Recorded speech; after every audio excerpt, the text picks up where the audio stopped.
Jangan berani masukkan dunia dalam qalbi. Waktu doa kita minta Allahumma ja'alid dunya fi aidina wa la taj'alid dunya fi qulubina.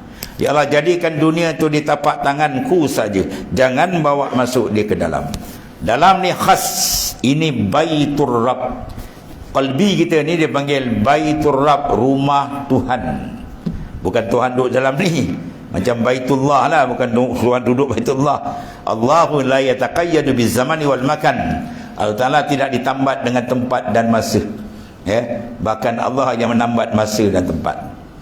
Jadi makna Baitur Rabb, rumah untuk kita dengan Tuhan. Apa maksud dia?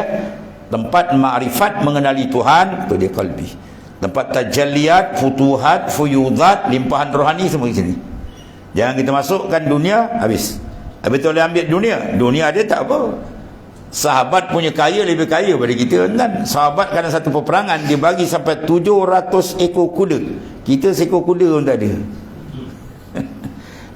Kita nak buat korban, nak sembelih 2 ekor lembu pun mikir 2 kali. Ni kan ilahi bajet.